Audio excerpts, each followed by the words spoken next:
Sa kabila ng pagsasangkot ni Zaldico kay Pangulong Marcos na umano'y nag-utos ng daang bilyong pisong budget insertion.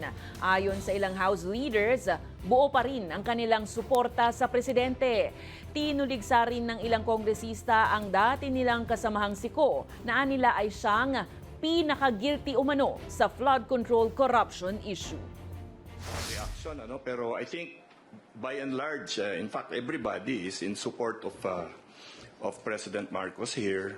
Nagpahayag ng suporta ang mga lider ng iba't ibang partido sa Kamara kay Pangulong Ferdinand Marcos Jr. sa harap ng mga akusasyon ni resigned Congressman Zaldico ukol sa umano'y pagsingit ni PBBM at ex-House Speaker Martin Romualdez ng 100 billion pesos na pondo sa national budget.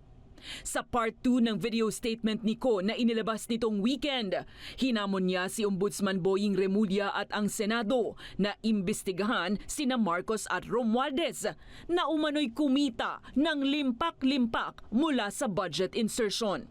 Uulitin ko po, yung pong pera, wala pong napunta sa akin. Kaunting pasensya pa po.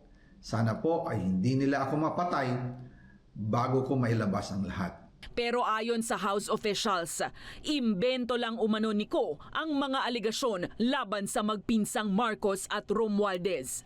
It's quite unbelievable na mag-i-insert si Presidente tapos hindi kami ang magbe-benefit na taga-North.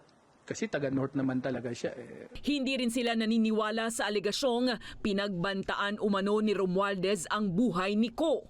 March 2025 pa lang, si Speaker ay nagpaparinig na sa akin sa aming meeting that he will shoot me if I will talk. All of us can testify that he has no inch of violence in his system. In fact, wala akong kabayo-violent itong tao na to. I can say that. That's why the entire House voted him twice as a speaker. Matagal sila nagsama at wala namang ganyan sigurong relasyon. So, for him to accuse anybody at this point in time, I think is very presumptuous. Kasi siya na nga yung pinaka-guilty dito.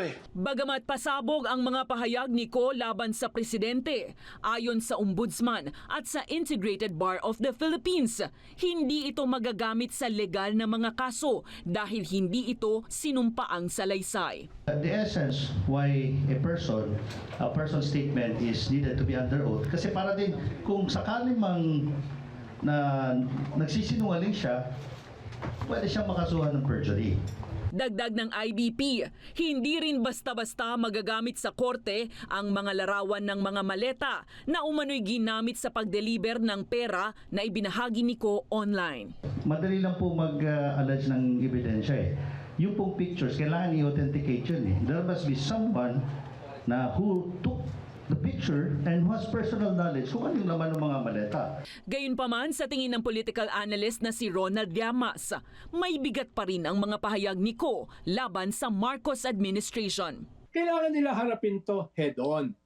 Ang problema niya ay marami sa kanyang kaalyado ay involved dito.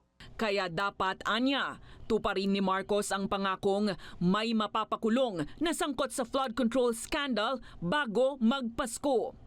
Dahil kung hindi, Baka posibleng ma-impeach siya or magsampa ng kaso ng impeachment laban sa kanya, lalo na mababawasan yung kanyang suporta sa Kongreso. sa ngayon target ng ombudsman na makasuhan ng malalaking personalidad na sangkot sa issue bago mag-December 15.